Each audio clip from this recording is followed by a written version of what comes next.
Hello, welcome to my video. আজকে কিন্তু একটা রান্না দেখাচ্ছি যেটা কিন্তু খুব স্পেশাল বাট খুব হেলদিও। অনেকে তো অনেক রকমভাবে ছোলার ডাল খেয়েছো, অনেকে অনেক রকমভাবে পেঁপে দিয়ে ঘন্ট খেয়েছো, অনেকে অনেক রকমভাবে লাউয়ের রেসিপি খেয়েছো, কিন্তু এটা হচ্ছে ছোলার ডাল, লাউ আর পেঁপেকে সেদ্ধ করে কিন্তু একটা ডাল বানানো হচ্ছে।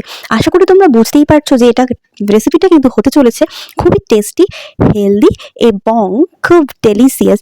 তো চলো, যেভাবে যেভাবে রান্নাটা গেছে তোমরা সেভাবে ভিডিওটা দেখতে থাকো, কারণ আলাদা করে ইনগ্রেডিয়েন্টস কিছু মেশানোর নেই। কারণ যা কিছু হচ্ছে সব কিছু কিন্তু আমাদের ঘরোয়া জিনিস দিয়েই তৈরি। আর রান্নার প্রসেসিং তৈরি করার জন্য আমি নতুন কেউ নই, তোমরা অলরেডি সবাই রাঁধুনি আছো।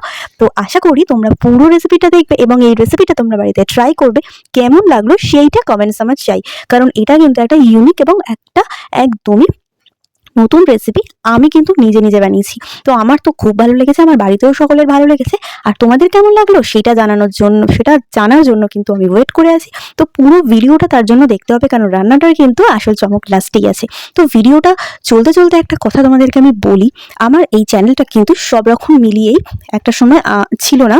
আমার এই চ্যানেলটা শুধুমাত্র মেকআপ আর বিউটিশিয়ানের জন্যই ছিল, কিন্তু আস্তে আস্তে আমাদের এই পুরো প্রোগ্রামটা যেভাবে চলতে শুরু করেছে, এই সোশ্যাল মিডিয়াতে প্রচুর ভিডিও আপলোড করতে হচ্ছে, যার জন্য কিন্তু আমি রান্না বলো এবং আমার নিজের লাইফস্টাইল সব কিছু মিলিয়ে কিন্তু চ্যানেলটা আমি একটা নতুন নাম দিতে চলেছি, এবং সেটা একটা ভ্লগ বেসিস। তোমাদের কাছেই আমি জানতে চাইছি যে এর নতুন কি নাম দেওয়া যায় বলো তো।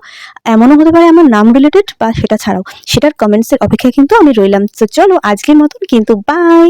ও হ্যাঁ, আমাকে কিন্তু অবশ্যই কমেন্টসে জানিও যে রেসিপিটা কেমন লাগলো তোমাদের খেয়ে, অবশ্যই। আর তারপর আমি কিন্তু আসবো আরও অনেক অনেক রকমের ভিডিও নিয়ে। তো অবশ্যই তোমরা কিন্তু আমার সাথে থেকো, পাশে থেকো আর দেখতে থাকো মৌসুমী দাস। আর কোনো নাম নেই আমার, বাই, টাটা।